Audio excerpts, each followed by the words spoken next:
Guys, our today's topic of discussion is composition scheme. अच्छा, composition scheme का guys brief बता दो. Let's discuss it with income tax guys. Income tax में जैसे अपने को पता है बेटा, एक बंदे को नेट इनकम, लेट्स सपोज अगर मैं बिजनेस कर रहा हूँ तो मेरे को नेट इनकम पे इनकम टैक्स पे करना है. अच्छा, वो नेट इनकम कैसे आएगा? ग्रॉस सेल्स में से वो सारे डिडक्शन हम माइनस कर लेंगे.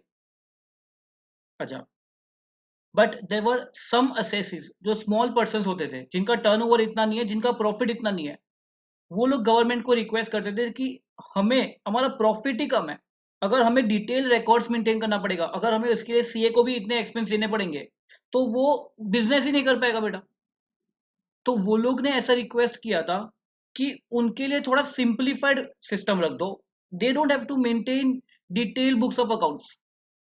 तो गवर्नमेंट ने बोला था ठीक है, हम आपको 44 AD 44 ADA ये सब हम आपको प्रिजम्पटिव टैक्सेशन बेनिफिट दे रहे हैं. और प्रिजम्पटिव टैक्सेशन में क्या था?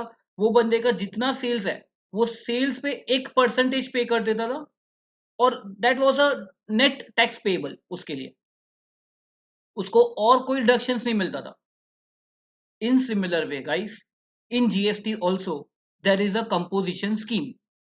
और वो कंपोजिशन स्कीम दो सेक्शंस में कवर होता है. One is section 10(1) and one is section 10(2)(a). अच्छा, 10(2)(a) का जो कंपोजिशन स्कीम है वो हम बहुत लेटर स्टेज पे डील करेंगे गाइस. पहले जो अपना स्कीम है वो 10(1) के एंड से डील कर रहा है, which is a good sector.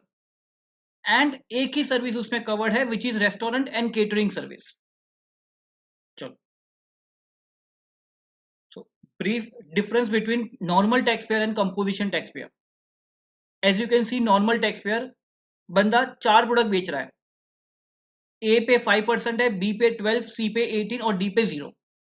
अच्छा, तो उसका ग्रॉस टैक्स लायबिलिटी कितना होगा? तो हम value into the normal GST rate कर देंगे, और अपने को ग्रॉस टैक्स पेबल आएगा 3.5 लाख. क्या उसके परचेज का आईटीसी मिलेगा? यस. तो उसका नेट टैक्स पेबल कितना होगा? Gross minus ITC. In comparison, अगर मैं यही डीलर को, अगर मैं कंपोजिशन टैक्सेबल पर्सन बोलूं, और अगर वो ये चार प्रोडक्ट बेचता है, तो गवर्नमेंट ने क्या बोला? आपका एग्री आपका जो टर्नओवर है, वो टर्नओवर कितना है? Total turnover is 40 lakhs. तो 40 lakhs पे हम एक परसेंटेज दे देंगे, और वो इतना परसेंटेज पे करेगा, उसको कोई आईटीसी नहीं मिलेगा. Net tax payable will be this much. अच्छा, ये तो सिर्फ अपने आउटवर्ड सप्लाई के लिए है. अगर इनके इनवर्ड सप्लाई पे कुछ टैक्स है, मतलब कुछ आरसीएम लायबिलिटी है, तो वो नॉर्मल तरीके से पे होगी, B it normal supplier, B it composition taxable person. और बिकॉज आरसीएम पे करना पड़ेगा, बट आईटीसी नहीं मिलेगा, और आईटीसी नहीं मिलेगा तो उसका लिए ये कॉस्टिंग हो जाएगा गाइस. ठीक है.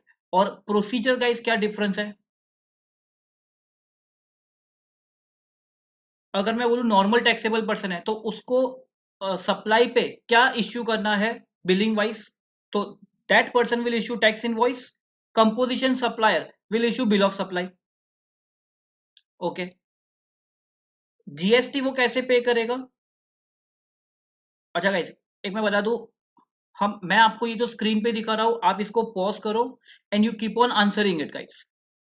ठीक है गाइस. तो चलो, वो जीएसटी कैसे पे करेगा नॉर्मल सप्लायर? तो नॉर्मल सप्लायर अपने value multiply by the normal GST rate, वो प्रोडक्ट का जो रेट रहेगा वो बेसिस पे होगा. बट कंपोजिशन सप्लायर का टर्नओवर पे कंपोजिशन रेट. अच्छा, नॉर्मल सप्लायर कब टैक्स पे करेगा जीएसटी? तो उसको मंथली जीएसटी पे करना है बाई 20 22 24 स्टैगरिंग डेट्स दिए थे. और कंपोजिशन सप्लायर को रिलीफ दिया है क्वार्टरली 18th पे कर बाई 18 वो पे करेगा. और ये पे करने के लिए गाइस वो एक इंटीमेशन फाइल करता था, CMP 8. तो he has to file that intimation to the government. अच्छा, पे कैसे करना है? नॉर्मल सप्लायर, उसको तो ई क्रेडिट लेजर भी मिलेगा और E cash ledger balance. But composition supplier को ई क्रेडिट लेजर नहीं मिलेगा, वो डायरेक्टली ई कैश लेजर से पे करेगा. अच्छा, रिटर्न्स कौन से फाइल करना है? तो नॉर्मल सप्लायर को अपने आउटवर्ड सप्लाईज के एक स्टेटमेंट फाइल करना था जीएसटीआर 1 में, और रिटर्न फाइल करना था जीएसटीआर 3B में. Composition supplier, he will file an annual return by 30th April CMP GSTR 4A में. Sorry, this GSTR 4. GSTR 4 में वो अपना रिटर्न फाइल करता था. और एनुअल रिटर्न के लिए नॉर्मल सप्लायर GSTR 9 फाइल करेगा बाय 31st दिसंबर, एंड अपना कंपोजिशन सप्लायर 9A फाइल करेगा बाय 31st दिसंबर. ठीक है, दिस इज अ ब्रीफ अपना जो डिस्कशन था guys normal supplier and composition supplier के बीच में. अच्छा, now who is eligible for composition scheme? And for the timing guys हम सिर्फ 10(1) की डिस्कस करें तो 10(1) में कंपोजिशन स्कीम किसको मिलता था?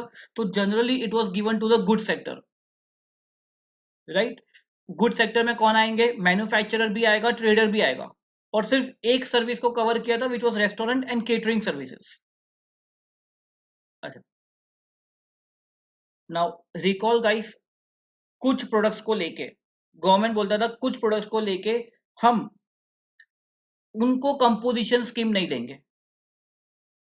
If you can recall there were 4 products guys. Try. I am saying manufacturer of ice cream, paan masala, tobacco, aerated waters. अच्छा, ये 4 प्रोडक्ट के मैन्युफैक्चरर को कंपोजिशन स्कीम नहीं दिया गया था, ट्रेडर को दिया गया था. अच्छा, ये जो 4 प्रोडक्ट है वो प्रीवियस ईयर का भी रेस्ट्रिक्शन था guys. If you can recall, previous year में भी अगर ये मैन्युफैक्चरर्स थे तो नेक्स्ट ईयर में उसे कंपोजिशन स्कीम नहीं मिलेगा.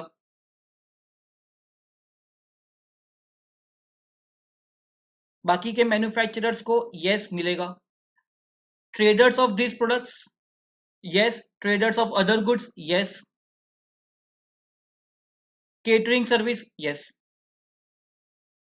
अच्छा, ये मेरा एलिजिबिलिटी का था with respect to goods. Next eligibility is turnover basis. तो बेटा इनको कितने टर्नओवर तक हम composition scheme, what was eligibility? तो हम बोलते थे कि previous year aggregate turnover, if it is up to 1.5 CR they can opt for composition scheme. Aggregate turnover in the preceding financial year, अगर वो 1.5 करोड़ तक है ना, if it is not exceeding 1.5 CR then you can go for composition scheme. अच्छा, there were certain states जिसके लिए 75 lakhs था. 8 special category states guys. And ये 8 में गाइस याद करना, 3 स्पेशल कैटेगरी स्टेट्स 75 lakhs की लिमिट में नहीं आते थे. वो 3 special category states they were going into a higher limit 1.5 CR. कौन कौन से 3 थे वो? आसाम, हिमाचल प्रदेश, जम्मू एंड कश्मीर. बिंगो. तो ये 3 स्टेट्स के लिए 1.5, बाकी के 8 स्पेशल कैटेगरी स्टेट्स के लिए 75 lakhs. ओके. अच्छा गाइस, जब हम बोलते हैं एग्रीगेट टर्नओवर, तो एग्रीगेट टर्नओवर हमें जीएसटीआईएन बेसिस पे लेना है या पैन इंडिया बेसिस पे लेना है? मीनिंग है भाई, अगर उसकी 4 ब्रांच है, डिफरेंट डिफरेंट स्टेट्स में 4 ब्रांच है, तो चारों ब्रांच का टोटल करके देखना था या इंडिविजुअल स्टेट वाइज टोटल करके देखना था? Turnover of all business registered with the same pan. Done. Next. अच्छा गाइस, क्विकली टर्नओवर क्राइटेरिया एक बार रिवाइज करा दो. महाराष्ट्र के लिए क्या है, दिल्ली के लिए क्या है? Your answer should be something like this.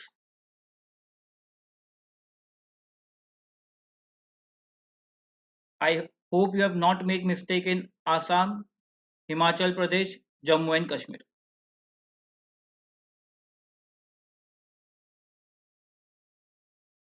Okay guys, now aggregate turnover. अच्छा guys, aggregate turnover के क्या पर्पस है? तो aggregate turnover के 2 पर्पस है guys. इन करंट ईयर, अच्छा फर्स्ट, प्रीवियस ईयर में अगर मेरा aggregate turnover up to 1.5 CR और 75 lakhs है तो मुझे नेक्स्ट ईयर के लिए कंपोजिशन स्कीम मिलेगा. तो एक तो मुझे नेक्स्ट ईयर के लिए एलिजिबल हूं या नहीं हूं उसके लिए वो रेलेवेंट है. एंड सेकेंड, अगर मैं एलिजिबल हूं तो मुझे कितने टर्नओवर तक कंपोजिशन स्कीम मिलेगा? क्या पूरे साल तक मिलेगा? तो बोलते हैं नहीं, वो भी टर्नओवर बेसिस पे रहेगा. वो भी एग्रीगेट टर्नओवर जब आपका 1.5 CR क्रॉस हो गया या 75 lakhs क्रॉस हो गया तो आपके लिए कंपोजिशन स्कीम खत्म। So there are two purpose. One, अगर मैं कंपोजिशन स्कीम में हूं तो करंट ईयर के लिए मुझे 1.5 ईयर तक मिलेगा, एंड नेक्स्ट ईयर के लिए मैं एलिजिबल हूं या नहीं हूं, वो दो पर्पस है। अच्छा गाइस, एग्रीगेट टर्नओवर में क्या इंक्लूड करते हैं और क्या इंक्लूड नहीं करते हैं? तो एग्रीगेट टर्नओवर में taxable supplies yes, exempt supply yes, मेरे एक्सपोर्ट्स, इंटर स्टेट सप्लाईज सब कुछ इंक्लूड करते हैं। Inward supply on which RCM tax to be paid. अच्छा, जिसपे मैं आरसीएम टैक्स पे कर रहा हूँ गाइस, वो मेरा सप्लाई थोड़ी ना है, वो तो किसी और का सप्लाई है, तो वो मेरे एग्रीगेट टर्नओवर में इंक्लूड नहीं करते थे। अच्छा याद करो, और पैन इंडिया बेसिस पे करते थे। जीएसटी और जीएसटी कंपेंसेशन सेस इंक्लूड नहीं करते थे, बाकी सारे टैक्सेस को भी इंक्लूड करते थे। Now guys, try to identify, next I am giving you cases, try to identify aggregator में और भी क्या इंक्लूड करेंगे और क्या इंक्लूड नहीं करेंगे। Now what we are trying to say is for the current year, अगर मुझे एग्रीगेट टर्नओवर देखना है। Now let's look at this case, this is a supplier who is an unregistered person. तो पहले 40 lakhs तक goods में deal कर रहे हैं, तो पहले 40 lakhs तक उसने रजिस्ट्रेशन नहीं लिया है, ठीक है। आफ्टर 40 lakhs उसने रजिस्ट्रेशन लिया और वो कंपोजिशन स्कीम में गया। Now my next question to you is guys, अब क्या 40 lakhs के बाद जब उसने रजिस्ट्रेशन लिया, तो अभी से लेके मुझे नेक्स्ट 150 lakhs तक देखना है, या अभी से मुझे सिर्फ 110 lakhs तक देखना है? I hope you are understanding the question. जो फर्स्ट ईयर ऑफ रजिस्ट्रेशन है, तो जब उसने रजिस्ट्रेशन लिया तब से लेके मुझे 150 lakhs देखना है, या स्टार्टिंग से लेके मुझे 150 lakhs देखना है? And you are not going to get next 150 lakhs, आपको स्टार्टिंग से लेके 150 lakhs तक मिलेगा। तो नेक्स्ट मुझे 110 lakhs तक कंपोजिशन स्कीम मिलेगा। ये वो लोग ने एग्रीगेट टर्नओवर के डेफिनेशन में क्लियर कट लिख दिया कि aggregate turnover will include from 1 April till your registration limit, ये टर्नओवर्स भी इंक्लूड करेंगे।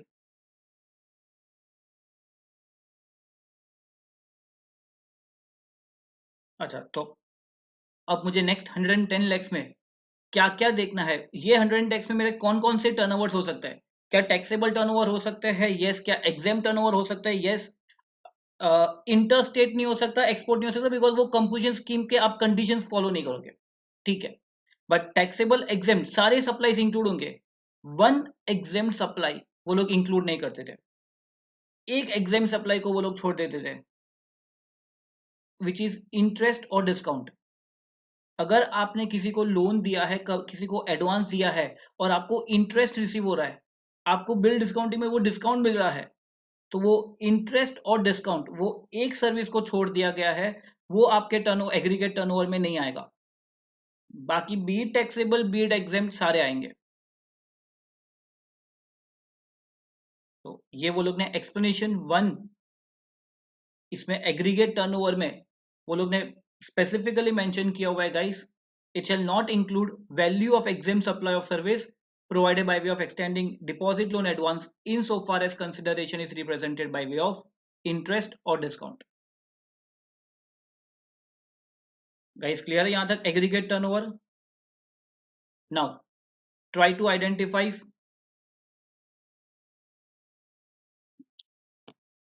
ये 1920 का उसका टर्नओवर है, ठीक है। नेक्स्ट ईयर के लिए वो बंदा एलिजिबल है या नहीं है? नेक्स्ट ईयर के लिए वो एलिजिबल है नहीं है। तो नेक्स्ट ईयर के लिए हम क्या क्या इंक्लूड, अपने एग्रीगेटर में क्या इंक्लूड करेंगे, क्या इंक्लूड नहीं करेंगे? जो उसने फॉरवर्ड चार्ज में किया है टैक्सेबल सप्लाई ऐड करेंगे, एग्जाम सप्लाई ऐड करेंगे, नील रेटेड सप्लाईज ऐड करेंगे, interest received on loans granted वो ऐड नहीं करना है, और inward supply on goods on which tax is payable under RCM उसको इंक्लूड नहीं करना है। तो आपका आंसर भी इतना ही आ रहेगा, 1 crore 35 lakhs and because his aggregate turnover is less than 1.5 CR, he is eligible in the next year.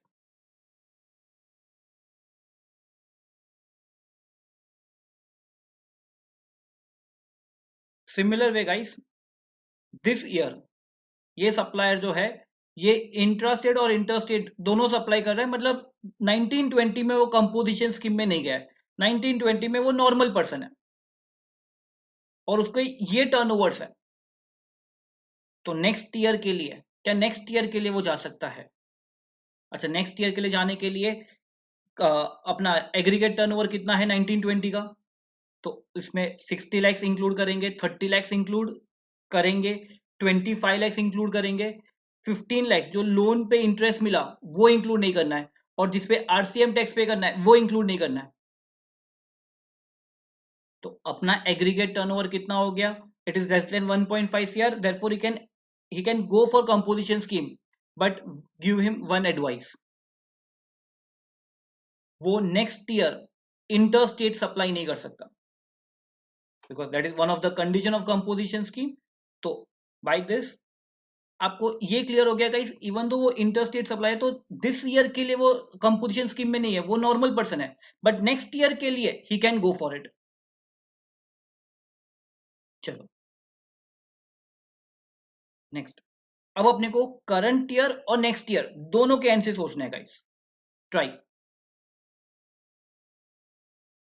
बंदे ने रजिस्ट्रेशन लिया 40 लैक्स के बाद, उसने रजिस्ट्रेशन ले लिया, ठीक है, वो कंपोजिशन स्कीम में गया है, और 31 मार्च तक उसका जो टर्नओवर है दैट इज 90 लैक्स, 31 मार्च तक 90 लैक्स का टर्नओवर। तो करंट ईयर में क्या वो ये 90 लैक्स के लिए कंपोजिशन स्कीम ले सकता है? यस, अपने को 110 लैक्स के लिए मिलता था। नेक्स्ट ईयर के लिए can he go for composition scheme? अच्छा, नेक्स्ट ईयर के लिए कंपोजिशन स्कीम में जाना है तो प्रीवियस ईयर के लिए एग्रीगेट टर्नओवर अपना कितना होगा? It is 130 lakhs. आपको ये 40 लैक्स भी इंक्लूड करना होगा guys.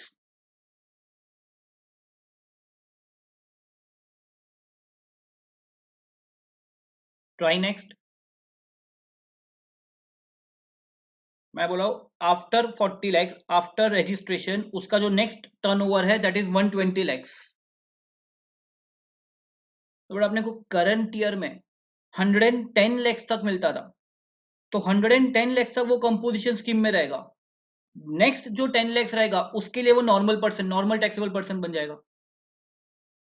And weather he is eligible for next year guys, तो नेक्स्ट ईयर के लिए मुझे बताओ एग्रीगेट टर्नओवर अपना प्रीसीडिंग ईयर का कितना हो गया? सिर्फ 120 लैक्स लूंगा या 160 लैक्स हो जाएगा? 160 लैक्स हो जाएगा, एंड बिकॉज 160 लैक्स हो जाएगा he is not eligible for next year.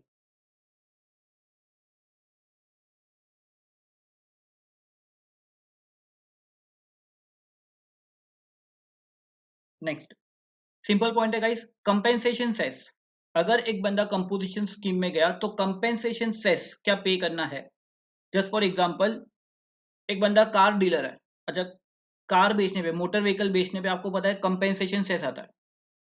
तो अगर वो उसका टर्नओवर लिमिट्स 1.5 करोड़ तक की है, ठीक है, तो वो कंपोजिशन स्कीम में गया हुआ है, तो क्या उसे कंपेंसेशन सेस भी पे करना पड़ेगा? आपको क्या लगता है guys, compensation cess?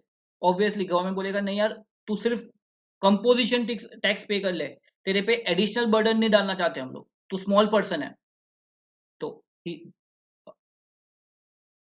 Composition tax पे करना है, बट कंपेंसेशन सेस पे नहीं करना है।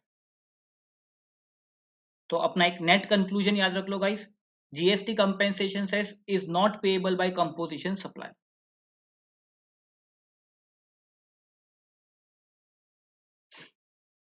नेक्स्ट, अच्छा, जनरली हम गाइस बोल रहे हैं अभी तक गुड्स सेक्टर को दिया है, बट मैनी टाइम्स क्या होता था गाइस, ये जो गुड सेक्टर है ये थोड़ा बहुत सर्विसेज भी दे देते थे। हो सकता है कुछ कॉमर्शियल वेंडिंग हो जाए, हो सकता है कुछ कंसल्टेंसी हो जाए, हो सकता है कुछ रिपेयर सर्विस हो जाए, they were giving some amount of services, और बिकॉज वो थोड़े बहुत सर्विसेज दे रहे थे और वो कंपोजिशन स्कीम से बाहर निकल जाएंगे, तो उनके लिए ये थोड़ा सा नॉन बेनिफिशियल हो रहा था, तो दे रिक्वेस्टेड गवर्नमेंट कि हमें थोड़ा सा सर्विस देने दो, तो गवर्नमेंट ने वो second proviso to section 10(1) insert किया था और कुछ अमाउंट के लिए, कुछ एक परमिसिबल लिमिट के लिए सर्विसेज देने को अलाउ किया था. Try recalling that limit. Be it manufacturer, be it trader, सबको एलिजिबल था. और रेस्टोरेंट सर्विस है तो उसको भी दिया गया था. वो अदर सर्विसेज कितनी दे सकते हैं? 10% of turnover of previous year और 5 lakhs, whichever is higher, not lower, whichever is higher. तो इतने तक का बंदा वो सर्विसेज दे सकता था. अच्छा, इसमें अगर उसे कुछ इंटरेस्ट ऑन लोन या डिस्काउंट, तो वो जो सर्विस है उसकी कोई लिमिट नहीं थी गाइस. वो विदाउट एनी लिमिट, उसे कितना भी मिले वो चलेगा. वो ये लिमिट्स में नहीं आएगा. Okay, try guys. अगर एक बंदे का प्रीवियस ईयर टर्नओवर 0 है तो वो नेक्स्ट ईयर, अगर वो कंपोजिशन स्कीम में जा रहे हैं तो कितने तक का सर्विस दे सकता है? 10% ऑफ 0 और 5 lakhs, whichever is higher. तो वो 5 लाख रुपीज का बाय डिफॉल्ट एक मिल गया कि 5 लाख रुपीज तक की सर्विस दे सकता हूं. नेक्स्ट प्रीवियस ईयर में 30 lakhs है तो भी मैं 5 lakhs की दे सकता हूं. और प्रीवियस ईयर 120 lakhs है तो नेक्स्ट ईयर के लिए I can give services up to rupees 12 lakhs.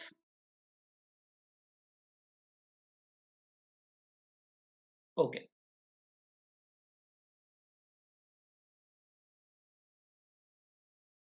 just for example, we have a supplier is a registered person trader.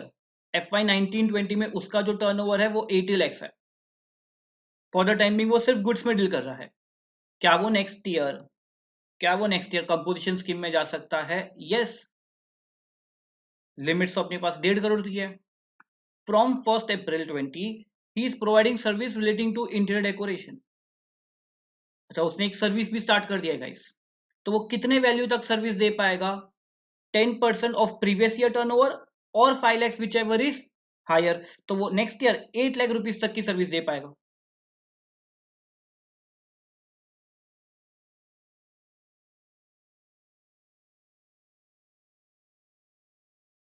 अच्छा गाइस, बाकी के अपने कंडीशंस क्या होते थे कंपोजिशन स्कीम के लिए? क्विकली रिकॉल करो गाइस. क्या वो बंदा अल्कोहलिक लिकर या पेट्रोलियम प्रोडक्ट्स, 5 पेट्रोलियम प्रोडक्ट्स, क्या उसमें वो डील कर सकता था? क्या वो नॉन टैक्सेबल प्रोडक्ट्स में वो डील कर सकता था? नो. अच्छा, ही कैन नॉट बी. इसमें तो वो मैन्युफैक्चरर भी नहीं हो सकता, वो ट्रेडर भी नहीं हो सकता. तो नॉन टैक्सेबल सप्लाईज में वो बंदा डील नहीं कर सकता. ओके. क्या वो इंटर स्टेट सप्लाई कर सकता है? नो. तो inter state outward supply of good service? No. क्या branch, obviously inter state branch transfer कर सकता है? नो. क्या वो एक्सपोर्ट कर सकता है? No, because even export is an inter state supply. क्या वो इंटर स्टेट परचेज कर सकता है? क्या परचेज के पे कोई रेस्ट्रिक्शन था? नो. परचेज ही वो बिंदास कर सकता है. आउटवर्ड सप्लाई वो नहीं कर सकता था.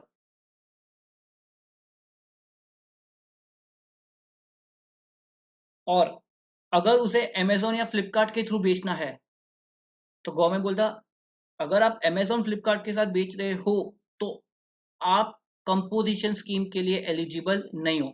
It was one of the condition guys.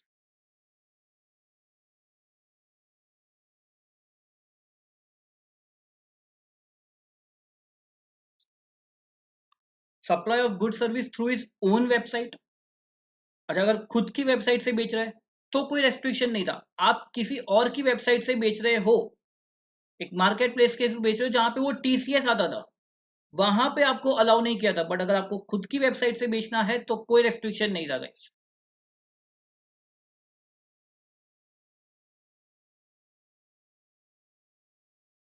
अच्छा, नेक्स्ट ये गाइस हमने किया हुआ था ऑलरेडी. क्या वो ये 4 प्रोडक्ट्स के, even previous year and current year के, ये 4 प्रोडक्ट्स के वो मैन्युफैक्चरर नहीं हो सकता. बाकी ट्रेडर हो सकता है, restaurant catering service, not an issue. अच्छा, can a can a composition dealer can he can can a casual taxable person और an non resident taxable person, क्या उनको कंपोजिशन स्कीम मिल सकती है? अच्छा, ब्रीफ रिकॉल करो, ये सीटीपी और एनआरटीपी होता क्या था? अगर दूसरे स्टेट में कहीं पे ट्रेड फेयर है, कहीं पे एग्जीबिशन है और एग्जीबिशन में जाके उसे बेचना है, तो दूसरे स्टेट में एक टेम्पररी रजिस्ट्रेशन लेना पड़ता था विच वाज सीटीपी एनआरटीपी। तो क्या वो वहां पे जाके कंपोजिशन डीलर बन सकता है? क्या वहां पे जाके बोल सकता है कि मैं सिर्फ थोड़ा सा अपने टर्नओवर पे एक स्मॉल रेट पे करूंगा? नो, दूसरे स्टेट के लिए ये नॉन बेनिफिशियल हो जाएगा। तो गवर्नमेंट बोलते थे you can not be CTP NRTP.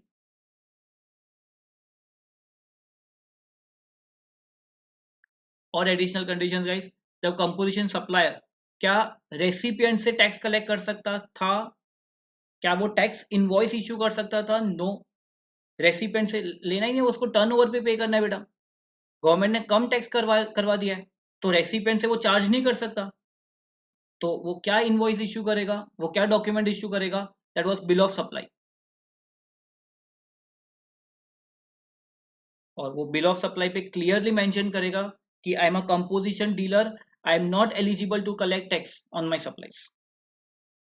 और उसे अपने नोटिस बोर्ड पे प्रोमिनेंट प्लेस पे वहां पे उसे लिखना था कि I am a composition dealer.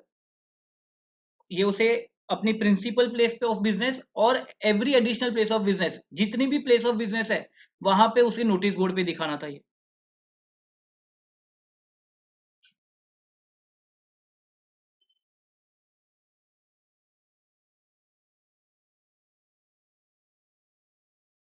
Okay, अच्छा गाइस, और एक पॉइंट मुझे बता दो। अगर एक सप्लायर है और उसके 4 ब्रांच है, महाराष्ट्र, गुजरात, तमिलनाडु, आंध्र प्रदेश, तो क्या एक ब्रांच कंपोजिशन स्कीम में जाएगा और एक ब्रांच नॉर्मल में जाएगा? या ये जो स्कीम है ये पैन इंडिया वाइज होता था? This scheme was pan India wise, चारों ब्रांच को कंपोजिशन स्कीम में जाना है। अगर एक ब्रांच भी इनएलिजिबल हो गया तो सारी ब्रांचेस को नॉर्मल स्कीम में आना पड़ेगा। तो this was a pan India basis. और आपको पता है इस कंपोजिशन स्कीम में जाने के लिए इंटीमेट करके जाना था। तो ये जो इंटीमेशन होता था ये भी पैन इंडिया बेसिस पे चलता था। मतलब एक इंटीमेशन हो गया ना, जीएसटीएन बेसिस पे इंटीमेशन नहीं था, पैन इंडिया बेसिस इंटीमेशन था।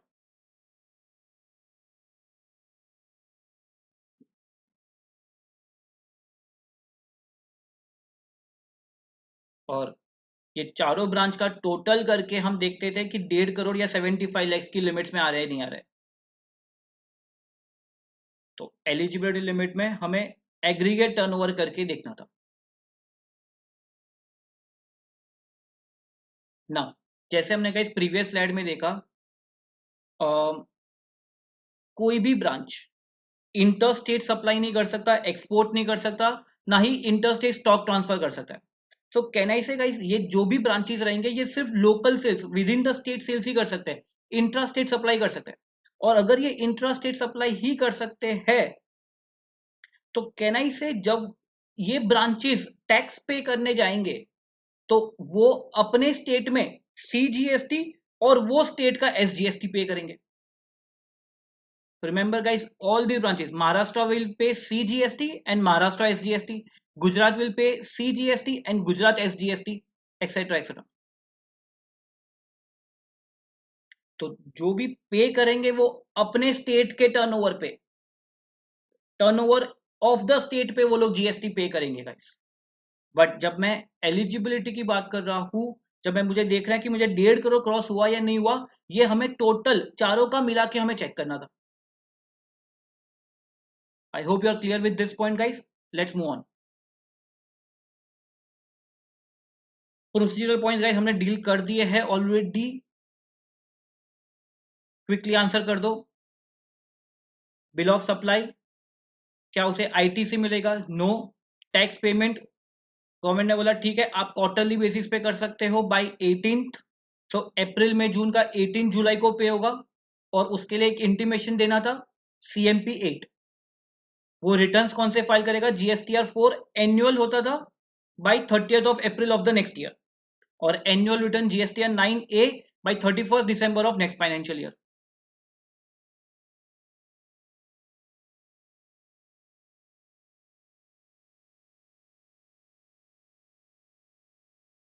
Next, rate of composition.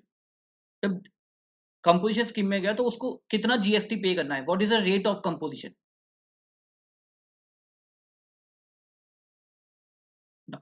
For manufacturers, basically तो क्या होता था गाइस कि कंपोजिशन स्कीम में आपको टर्नओवर पे करना है। अच्छा, टर्नओवर पे करना है तो मेरा टर्नओवर में टैक्सेबल भी होगा और एग्जाम भी होगा, राइट। तो बेसिकली ऐसे ही होता था कि टैक्सेबल और एग्जाम दोनों टर्नओवर्स पे उनको जीएसटी आता था। नाउ ट्रेडर कम्युनिटीज ने ऐसा बोल दिया कि देखो, जो प्रोडक्ट एग्जेम्प्ट है उस पे जीएसटी नहीं है, अब उस पे भी उसे कंपोजिशन टैक्स पे करना पड़ेगा। ऑलरेडी ट्रेडर्स के मार्जिन बहुत कम है, उनका प्रॉफिट बहुत कम है, और एग्जाम प्रोडक्ट पे उसको जीएसटी पे करना पड़ेगा ना, उसके लिए दिक्कत हो रही थी गाइस। तो ट्रेडर कम्युनिटी रिक्वेस्टेड कि हम when we are going to pay tax, we are not going to pay tax on exempt product।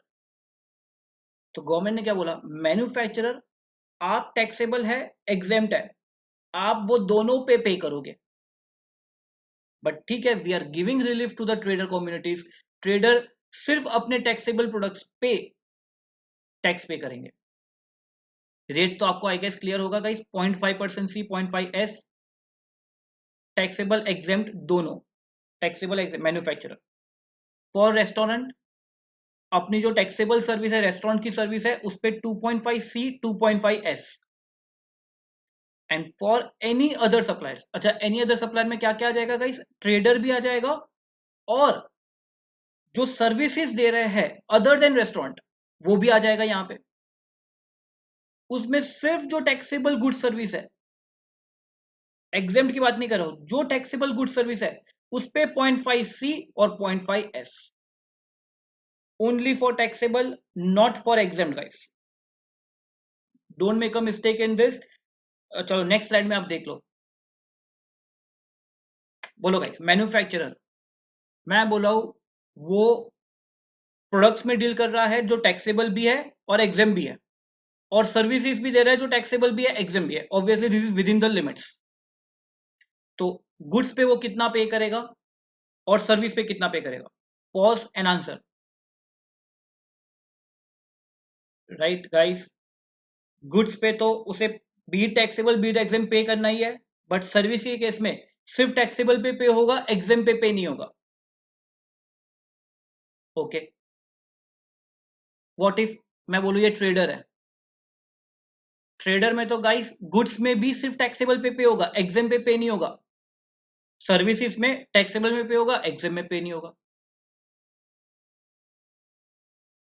Restaurant service provider, तो जो रेस्टोरेंट सर्विस दे रहा है उस पे तो वो 2.5 सी, 2.5 एस जीएसटी पे करेगा। अदर देन रेस्टोरेंट सर्विस वो दे रहा है विद इन द लिमिट्स, तो टैक्सेबल सर्विस में पे होगा, एग्जेम पे नहीं होगा।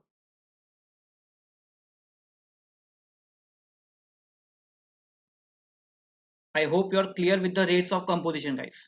Let's move ahead.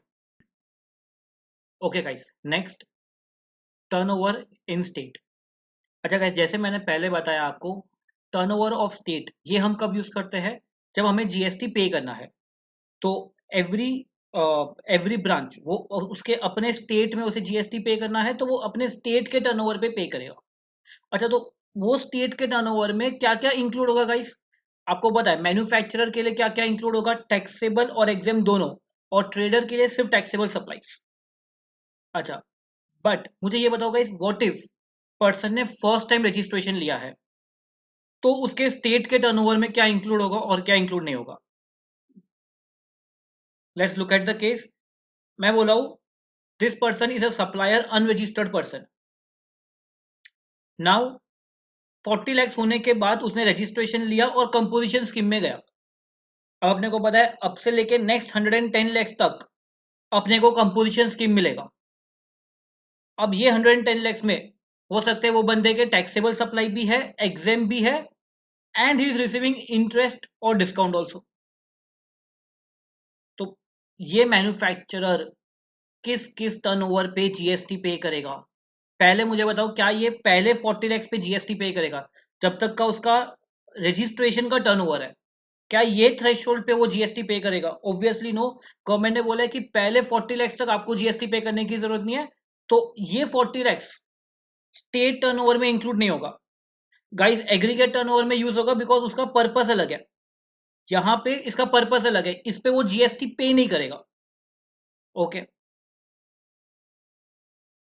बाकी के टैक्सेबल, अच्छा मैन्युफैक्चरर है तो taxable yes, exempt yes, interest discount, अच्छा इंटरेस्ट डिस्काउंट पे कोई जीएसटी पे नहीं होगा, वो लोग ने एक्सक्लूड कर दिया है स्टेट के टर्नओवर के डेफिनेशन से। So again a relief is given, so if you are receiving some interest और discount, it is an exempt service, उस पे जीएसटी पे नहीं करना है।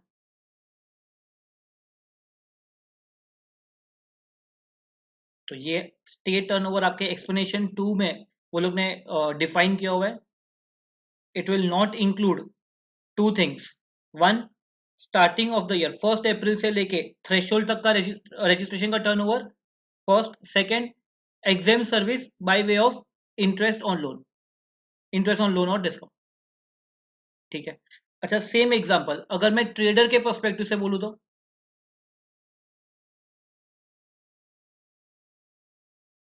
अच्छा ट्रेडर भी क्या 40 लाख पे, पहले 40 लाख पे जीएसटी पे करेगा? नो, ट्रेडर को सिर्फ टैक्सेबल सप्लाई पे जीएसटी पे करना था, एग्जाम सप्लाई पे जीएसटी पे नहीं करना था।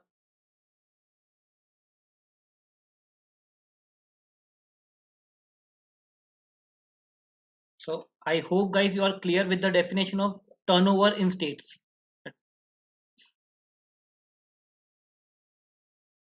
Next, entry into composition scheme. एक पर्सन कंपोजिशन स्कीम के लिए वो कैसे जा सकता है? How can he opt for composition scheme? अच्छा, क्या वो बाय डिफॉल्ट में जाएगा या हमें इंटीमेट करना पड़ेगा? लॉजिकली सोचो गाइस, अगर एक ऑफिसर है और असेसी है तो ऑफिसर को कैसे पता है वो असेसी नॉर्मल पर्सन या कंपोजिशन स्कीम में? जनरली कोई भी पर्सन रजिस्ट्रेशन लेता है तो बाय डिफॉल्ट वो नॉर्मल बनता है। बट अगर आपको कंपोजिशन स्कीम ऑप्ट करना है then you have to intimate to the department कि मुझे कंपोजिशन स्कीम में जाना है। अच्छा, अब ये इंटीमेशन कब हो सकता है? अगर वो बंदा फर्स्ट टाइम रजिस्ट्रेशन ले रहा है तो रजिस्ट्रेशन के टाइम पे ले ले, वेरी सिंपल। बट अगर वो पर्सन पहले से रजिस्टर्ड पर्सन है बट नेक्स्ट ईयर के लिए वो कंपोजिशन स्कीम जाना चाहता है तो उसे इंटीमेट करना पड़ेगा गाइस। वो इंटीमेट कैसे होगा?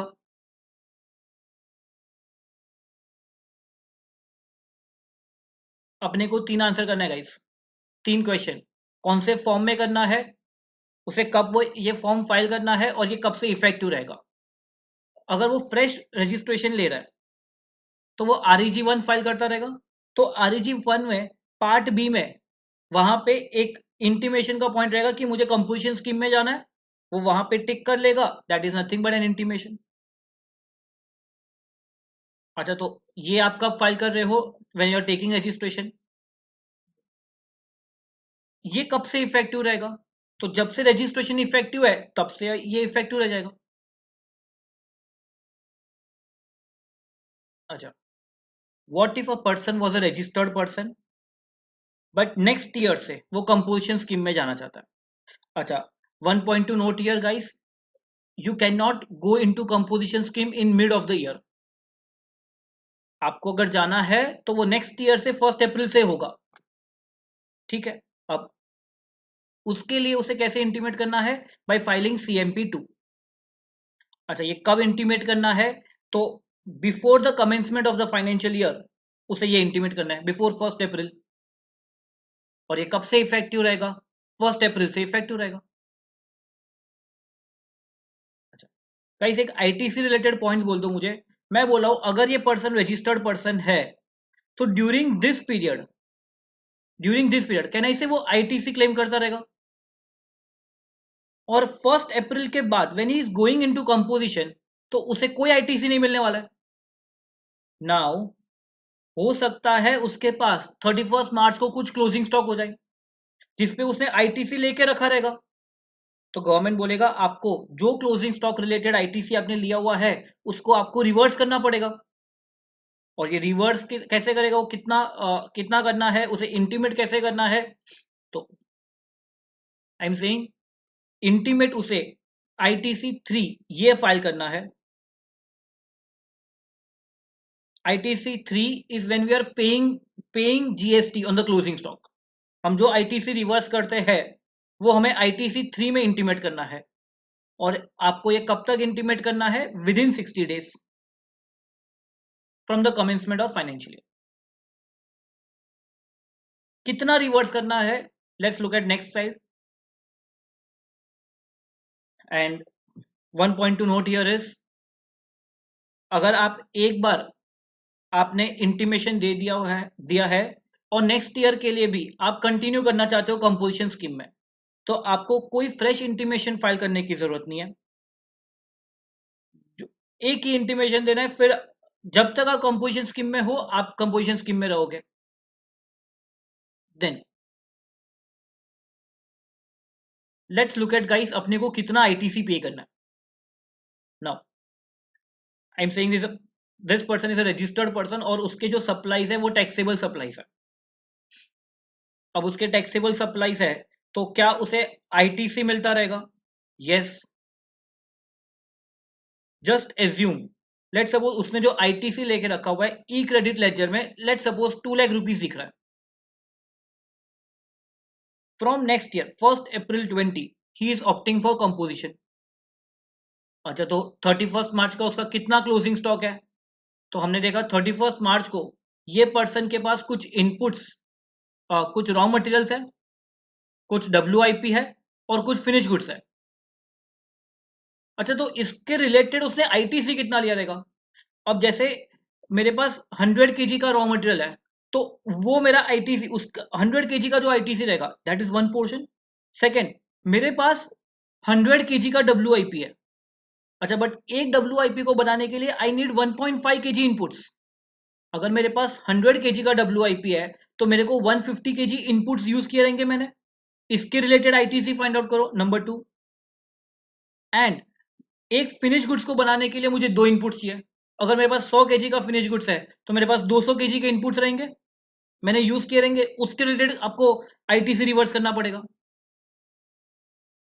Not only this, you might have some capital goods also, तो कैपिटल गुड्स का भी आईटीसी रिवर्स करना पड़ेगा। उसका मैकेनिज्म क्या होता था? तो इन जीएसटी वो लोग आपको बोलते थे कि एक कैपिटल गुड्स अगर आपने परचेज किया हुआ है तो उसका useful life is 5 years, 5 years is 60 months. तो जब तक आपने यूज किया है that is a useful life, that ITC is proper. But the remaining useful life, उसका आईटीसी आपको रिवर्स करना पड़ेगा, and the remaining useful life should be in completed months. Just for example guys, अगर मैंने एक capital goods 1 अक्टूबर 17 को खरीदा हुआ है, वैल्यू 10 लैक्स था, उस पर 1.8 लैक्स का जीएसटी था, तो मैंने इतना क्रेडिट ले लिया। अब 1 अक्टूबर 17 से लेके 31 मार्च 20 यहां तक the useful life is 30 months, तो मैंने 30 मंथ्स यूज किया है, तो मेरा रिमेनिंग यूजफुल लाइफ कितना हो गया? 30 मंथ्स इनकम्प्लीटेड मंथ्स। मेरे को कितना आईटीसी रिवर्स करना पड़ेगा? 1.8 lakhs into 30, the remaining useful life divide by 60। तो इतना मुझे पे करना है। अच्छा, ये पे कैसे करूंगा? तो मेरे पास ई क्रेडिट लेजर का बैलेंस तो है ही। अगर ई क्रेडिट लेजर का बैलेंस इनफ नहीं है तो बैलेंस जो रहेगा वो मुझे ई कैश लेजर से पे करना पड़ेगा, और अगर ई क्रेडिट लेजर का बैलेंस इनफ है तो उसमें से ही पे हो जाएगा। अच्छा, ये पे करने के लिए मुझे क्या इंटीमेट करना पड़ेगा? तो ये आईटीसी रिलेटेड आईटीसी 3 आपको फाइल करना पड़ेगा with in 60 days from commencement of the financial year. Guys, I hope this is clear. This is how you enter into composition scheme. अच्छा, मैं एग्जिट कैसे करूंगा कंपोजिशन स्कीम से? Pretty simple. हो सकता है मेरा टर्नओवर क्रॉस हो गया, करंट ईयर में 1.5 सीआर या 75 लैक्स की मेरी लिमिट क्रॉस हो गई, या फिर I have violated any of the composition scheme rules. जैसे मैंने नॉन टैक्सेबल सप्लाई में डील करना स्टार्ट कर दिया, मैंने इंटर स्टेट सप्लाई कर दिया, मैंने एक्सपोर्ट कर दिया, मैं ई कॉमर्स ऑपरेटर से डील कर रहा हूँ, तो I am violating the rules. That is one of the ways. और हो सकता है मुझे वॉलंटरी, मुझे कंपोजिशन स्कीम में नहीं रहना है, हो सकता है मुझे लग रहा है कि मुझे जो आईटीसी मिल रहा है वो ITC is much more than my output tax liability, तो मुझे आईटीसी लेना है तो मैं वॉलंटरीली कंपोजिशन स्कीम से बाहर निकलना चाहता हूँ, दैट इज सेकेंड वे। या थर्ड, मैं कंपोजिशन स्कीम के लिए एलिजिबल नहीं था but still I opted for composition scheme, तो ऑफिसर आपको एक शो कॉज नोटिस भेजेगा, आप उसका रिप्लाई फाइल करोगे और रिप्लाई सेटिस्फैक्ट्री रहा तो ठीक है, और अगर सेटिस्फैक्ट्री नहीं है तो ऑफिसर आपको कंपोजिशन स्कीम से बाहर निकाल सकता है, he can deny you the composition scheme benefit. अच्छा, ये तीन के लिए अपने को क्या फॉर्म फाइल करना है, तो obviously when you are exiting also, तो एग्जिट के लिए भी आपको इंटीमेट करके एग्जिट करना है, तो whenever you are exiting the simple form is CMP4। अगर आपकी लिमिट्स क्रॉस हो गई या आप कॉन्ट्राविन कर रहे हो एनी ऑफ द प्रोविजन, तो आपको विद इन नेक्स्ट 7 days आपको ये फॉर्म फाइल करना है CMP4, that I am exiting from composition और मैं नॉर्मल स्कीम में जा रहा हूँ। वॉलंटरी एग्जिट के लिए भी आपको CMP4 फाइल करना पड़ेगा, बट वॉलंटरी एग्जिट के लिए before you are exiting you have to intimate.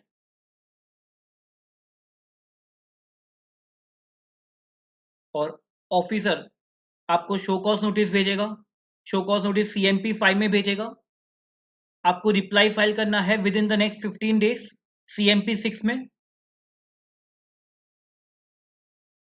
And if the reply is not satisfactory, अगर ऑफिसर को लग रहा है कि नहीं आपको कंपोजिशन स्कीम का बेनिफिट नहीं देना चाहिए, you are not eligible for it, तो वो आपको डिनायल ऑर्डर देंगे CMP7 में, they will they will issue the order within 30 days, जब से आपने यहाँ पे रिप्लाई फाइल किया तब से लेके next 30 days।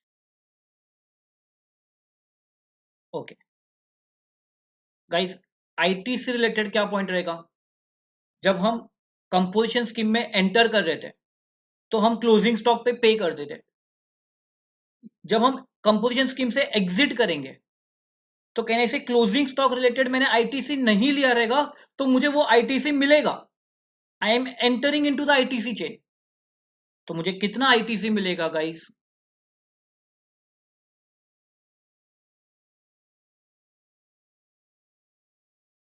Let's look eight example, मैं कंपोजिशन डीलर, अपना टर्नओवर 1.5 CR 1 अक्टूबर को क्रॉस हो गया गाइस। अच्छा, 1 अक्टूबर को क्रॉस हो गया तो मुझे क्या फाइल करना है, CMP4 विद इन 7 days। अच्छा, पहले 1.5 करोड़ तक मैं आईटीसी बिल्कुल भी नहीं ले रहा, अब मेरे क्लोजिंग स्टॉक में वैसे ही I have raw material, I have WIP, I have finish goods, तो उसके रिलेटेड मेरे जो इनपुट्स रहेंगे, उसके रिलेटेड इनपुट जो रहेंगे उसका मैं आईटीसी लूंगा।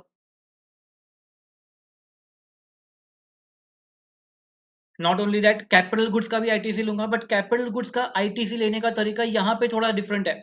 वो लोग क्या बोलते हैं कि जब आपने कैपिटल गुड्स खरीदा तब से लेके अब तक कितने क्वार्टर्स यूज किए हैं, तो जितने क्वार्टर्स आपने यूज किए हैं 5% पर क्वार्टर और पार्ट देयर ऑफ उतना रिडक्शन करते जाओ, नोशनल डेप्रिसिएशन टाइम्स, तो उतना माइनस करते जाओ, और बैलेंस अब जो रहेगा उसका आईटीसी आप ले सकते हो, तो मुझे पूरा आईटीसी नहीं मिलेगा, मुझे एक रिड्यूस्ड आईटीसी मिलेगा।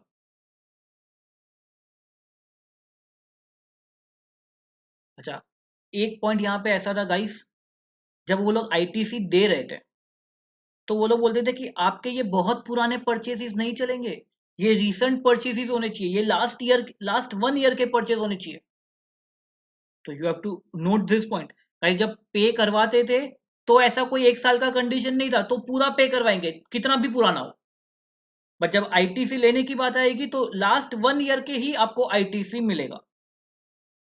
ओके, और जब मैं फॉर्म्स की बात कर लूँ तो आईटीसी लेने के लिए मुझे कौन सा फॉर्म फाइल करना पड़ेगा, ITC1, because I am claiming ITC, तो ITC1 वो मुझे नेक्स्ट विद इन 30 days में फाइल करना है, and a CA certificate, a chartered accountant or cost accountant certificate is required if your ITC claim is more than rupees 2 lakh rupees.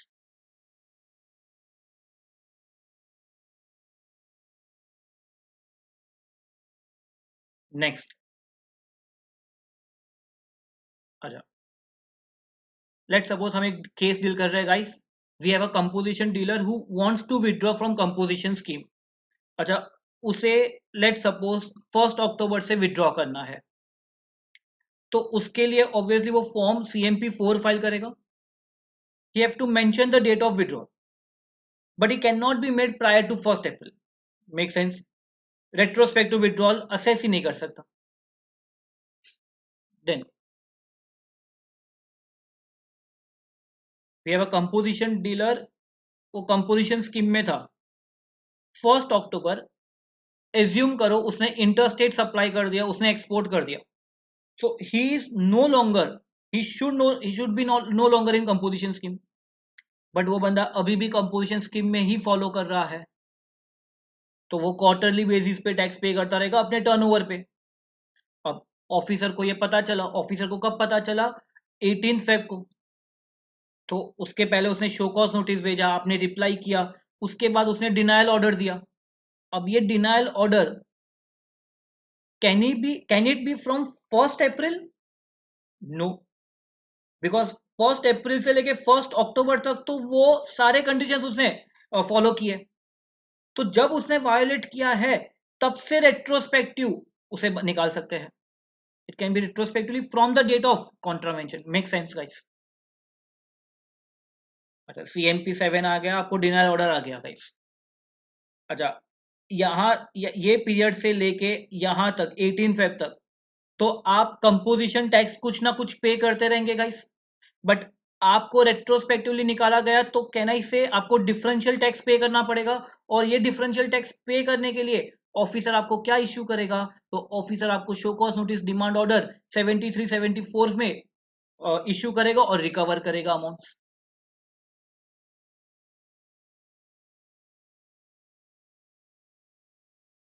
And with effect from 18 Feb guys, आप एक normal tax pair बन गए. और 17 Feb का जो closing stock, 17 Feb का जो closing stock पे ITC रहेगा, आपको उसे अवेल करने को मिलेगा.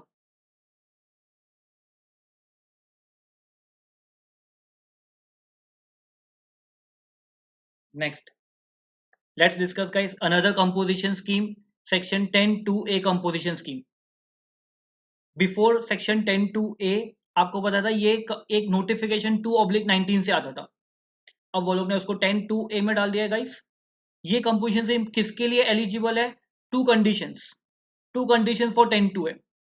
One condition is you should not be eligible for 10(1). अभी तक हमने जो 10(1) की जो कंपोजिशन स्कीम की है, आप उसके लिए एलिजिबल नहीं हो. एंड सेकेंड कंडीशन इज आपका प्रीसीडिंग फाइनेंशियल ईयर का aggregate turnover is not exceeding ₹50 lakhs. तो कैन आई से एक्सक्लूसिव सप्लायर ऑफ सर्विस. अगर एक सप्लायर ऑफ सर्विस है तो उसे 10(1) के लिए एलिजिबल नहीं है. और अगर उसका प्रीसीडिंग ईयर का टर्नओवर 50 लाख से कम है तो वो 10(2)(a) में जा सकता है. ऑब्वियसली गाइस 10(2)(a) में अपने को कितने कितने टर्नओवर तक 10(2)(a) का बेनिफिट मिलेगा? तो 50 लाख तक का. ओके. अच्छा, हो सकता है let's suppose I have multiple branches. मेरा एक ब्रांच महाराष्ट्र में है, एक गुजरात है, एक AP है. और महाराष्ट्र में मैं सप्लायर ऑफ गुड्स हूँ, बट गुजरात में मैं सर्विस दे रहा हूँ. अच्छा, गुजरात में मैं सर्विस दे रहा हूँ तो मैं कंपोजिशन स्कीम के लिए एलिजिबल, 10(1) के लिए एलिजिबल नहीं हूँ. बट अगर मेरा एग्रीगेट टर्नओवर देखा जाए तो एग्रीगेट टर्नओवर 50 लाख से कम है, then I am still eligible for 10(2)(a) benefit. मतलब 10(2)(a, two category of people are given benefit of 10(2)(a). One, either exclusive supplier of service. Second, mixed supplier of goods and service. But दोनों के लिए condition एक ही है guys, turnover 50 lakh से कम होना चाहिए. Okay, try this example guys. This is mix supplier of goods and service. मैं बोला प्रीसीडिंग फाइनेंशियल ईयर का टर्नओवर अपना 40 लाख है. अच्छा, तो नेक्स्ट ईयर के लिए क्या वो 10(1) के लिए एलिजिबल है? Yes. Next year supply of goods is 30 lakhs और सर्विस इज 3 lakhs. अच्छा 3 lakhs तक का सर्विस है, मतलब क्या वो with in the permissible limit है? यस, 5 lakhs तक अलाउड है. तो बेटा क्या वो 10(2)(a) में जाएगा या 10(1) में ही जाएगा? 10(1) में ही रहेगा बेटा. 10(1) में जो टैक्स रेट है दैट इज 1%, टोटल मिला के 1% है. 10(2)(a) में जो टैक्स रेट है दैट इज 6%. तो ऑब्वियसली इट इज बेनिफिशियल कि वो 10(1) में ही रहेगा.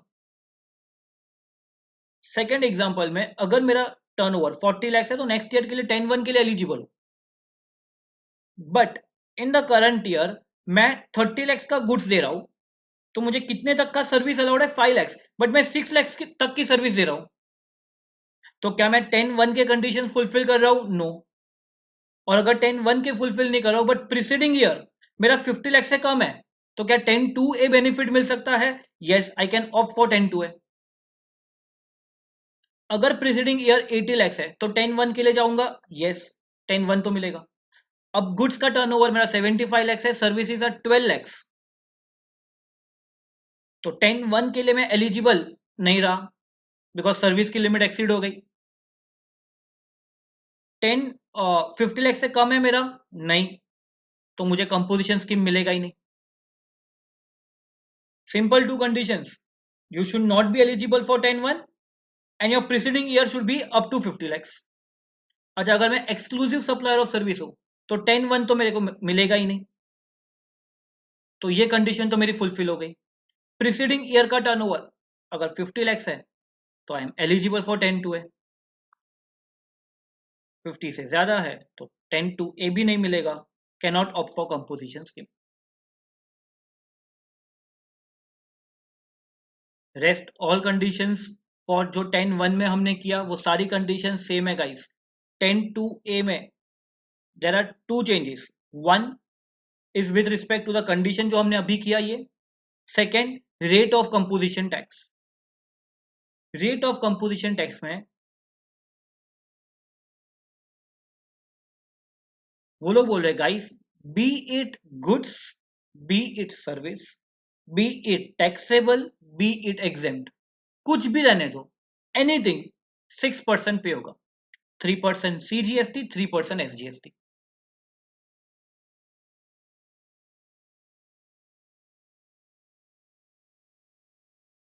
ठीक है, एक एक्सक्लूजन तो है इंटरेस्ट और डिस्काउंट, इसका एक्सक्लूजन आपको मिलेगा.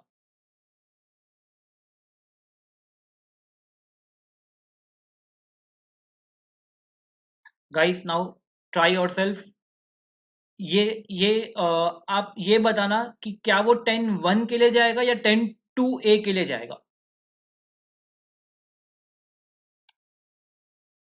फर्स्ट केस, कंसल्टेंसी सर्विस दे रहा है, प्रीवियस ईयर 35 lakhs, 10(1) नहीं मिल सकता, 10(2)(a) जाएगा. Second, restaurant service, food and non alcoholic beverage. Non alcoholic beverage. अच्छा रेस्टोरेंट सर्विस है तो 10(1) के लिए जाएगा वो. और अगर अल्कोहलिक बेवरेज दे रहा है तो नो, 10(1) भी नहीं मिलेगा, 10(2)(a) भी नहीं मिलेगा. No composition scheme. Supplier of handicraft goods, previous year turnover 35 lakhs, 10(1).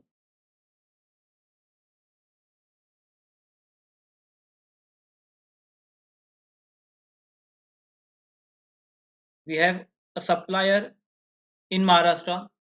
AP में एक ट्रेड शो है, एक एग्जीबिशन है, उसे वहां पे जाके अपने गुड्स बेचने हैं, तो ऑब्वियसली वो वहां पे एक सीटीपी रजिस्ट्रेशन लेगा. Is he eligible for composition scheme? No. We have a manufacturer of paan masala, उसका प्रीसीडिंग ईयर का टर्नओवर 75 lakhs है. नेक्स्ट ईयर वो पान मसाला मैन्युफैक्चर कर रहा है, साथ में बिस्किट भी मैन्युफैक्चर कर रहा है. नेक्स्ट ईयर क्या वो कंपोजिशन स्कीम के लिए एलिजिबल है? नो. क्या कंडीशन था बेटा? Preceding year you should not be a manufacturer of 4 notified goods. Fulfil नहीं हो रहा है. तो बेटा अगर ये साल भी अगर वो पान मसाला मैन्युफैक्चर कर रहा है, इसका मतलब वो अगले साल भी कंपोजिशन स्कीम में नहीं जा सकता. ठीक है.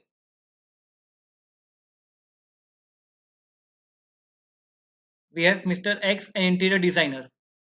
Supplying only intra state supply, उसका लास्ट ईयर का टर्नओवर 1920 का टर्नओवर 40 lakhs है। Can he opt for composition 2021 में? नॉट फॉर 10-1 बट 10-2 है, यस। और कितने वैल्यू तक की सर्विस दे सकता है? तो 10-2 में अपने को कितने वैल्यू तक मिलेगा? ₹50 lakhs।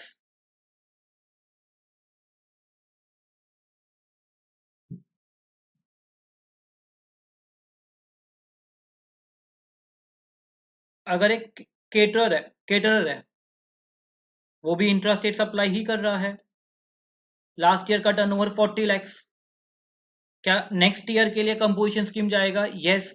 बट कौन से कंपोजिशन स्कीम, 10-1 या 10-2 है? 10-1, 10-1 का ही बेनिफिट मिलेगा। तो कितने लिमिट तक का मिलेगा? 1.5 CR, assuming not of that 8 special category states.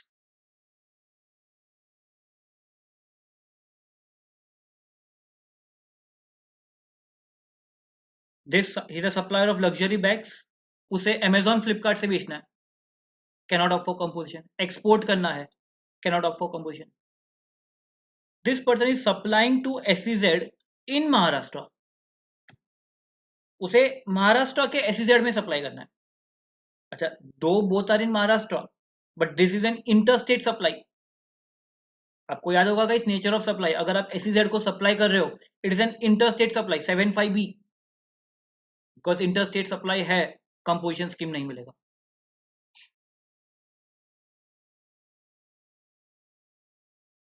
So guys, this is a final chart. ये आपको लास्ट डे पे आपको ये चार्ट हेल्प करेगा guys.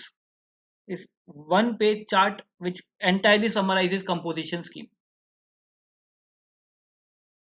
Quickly go through who is eligible. तो मैंने लिखा है manufacturer, trader and restaurant catering, ये तीन को 10-1 में मिलेगा। But you should not be a manufacturer of this 4 products, beat current year और बीट प्रीवियस ईयर। ये तीन के लिए उसके एग्रीगेट टर्नओवर एलिजिबिलिटी लिमिट, क्या क्या कंडीशंस है? तो वो नॉन टैक्सेबल प्रोडक्ट्स में ये लोग डील नहीं कर सकते, इंटरस्टेट आउटवर्ड सप्लाई नहीं कर सकते, ई कॉमर्स के थ्रू बेच नहीं सकते, they can not be a CTP और NRTP। क्या टैक्स रेट है? तो मैन्युफैक्चरर के लिए टैक्सेबल एग्जेम्प्ट दोनों पे 0.5 C, ट्रेडर पे सिर्फ टैक्सेबल पे 0.5 एंड रेस्टोरेंट पे 2.5। अदर प्रोसीजर कंडीशंस क्या है कि कब तक कंपोजिशन स्कीम मिलेगा? जब तक उसका टर्नओवर थ्रेशोल्ड क्रॉस 1.5 से 75 लाख क्रॉस नहीं हो जाता। क्या document? Bill of supply. Composition dealer can not claim his ITC, उसे पूरा ई कैश लेक्चर से पे करना है, वो कस्टमर को भी चार्ज नहीं कर सकता, that is why is issuing bill of supply. RCM उसे नॉर्मल तरीके से पे करना है, और composition scheme always pan India basis पे रहेगा।